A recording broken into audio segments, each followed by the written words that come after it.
Brazil football এবং Neymar junior এ যেন এক চিরন্তন চোটের মহাকাব্য। ফুটবল বিশ্বকাপের উন্মাদনা যখন তুঙ্গে, ঠিক তখনই সেলেসাও সমর্থকদের হৃৎস্পন্দন বাড়িয়ে আরও একবার চোটে পড়েছেন এই ব্রাজিলিয়ান পোস্টার বয়। তবে স্বস্তির খবর হলো, পায়ের কাপ অঞ্চলের এই চোট নিয়ে তৈরি হওয়া চরম উৎকণ্ঠা রূপ নিয়েছে আশ্বাসে। এই চোট আসলে কতটা গুরুতর? বিশ্বকাপ খেলতে পারবেন তো নেইমার জুনিয়র? কার্লো আঞ্চলিত্তর বিশ্বকাপ স্কোয়াডে জায়গা পাওয়ার রেশ কাটতে না কাটতেই দুঃসংবাদ সামনে আসে। গত রোববার করিতিবার বিপক্ষে লিগ ম্যাচ চলাকালীন পায়ের কাপ ইনজুরিতে পড়েন নেইমার। ক্লাব সান্তোসের মেডিকেল বিভাগের প্রধান রদ্রিগো জোয়াই পরীক্ষার পর জানিয়েছেন, নেইমারের কাপ বেশি, মাত্র 2 মিলিমিটার ফুলে গেছে। চোটের গভীরতা কম হওয়ায় সান্তোসের রেইপেলে ট্রেনিং সেন্টারে বর্তমানে তার নিবিড় পুনর্বাসন প্রক্রিয়া চলছে, যা যৌথভাবে পর্যবেক্ষণ করছে সান্তোস ও ব্রাজিল ফুটবল ফেডারেশন।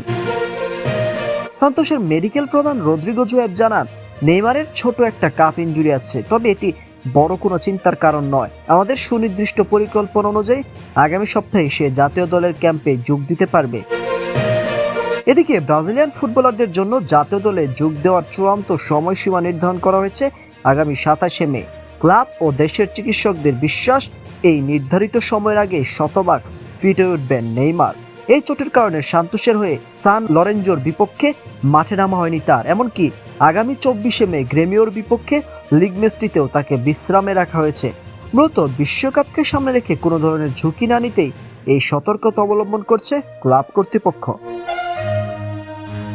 ব্রাজিলের ইতালিয়ান মাস্টারমাইন্ড কোচ কার্লো আঞ্চেলিত্তো যখন গত 18 মে বিশ্বকাপের চূড়ান্ত দল ঘোষণা করেন, তখন নেইমারের অন্তর্ভুক্তি নিয়ে ফুটবল পাড়ায় চলছিল নানা গুঞ্জন ও বিতর্ক।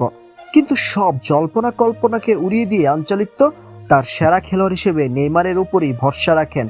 দল ঘোষণার ঠিক 2 দিন পর এই চোটের খবর আসায় সেলেসাও শিবিরে সাময়িক মেঘ জমলেও চিকিৎসকদের সবুজ সংকেত সেই মেঘ কেটে দিয়েছে। চোটের সাথে আজন্ম লড়াই করে টিকে থাকা নেইমার আবারও সব বাধা পেরিয়ে বিশ্বকাপের মঞ্চে ব্রাজিলের হ্যাক্সা মিশনের নেতৃত্ব দিতে প্রস্তুত হচ্ছেন।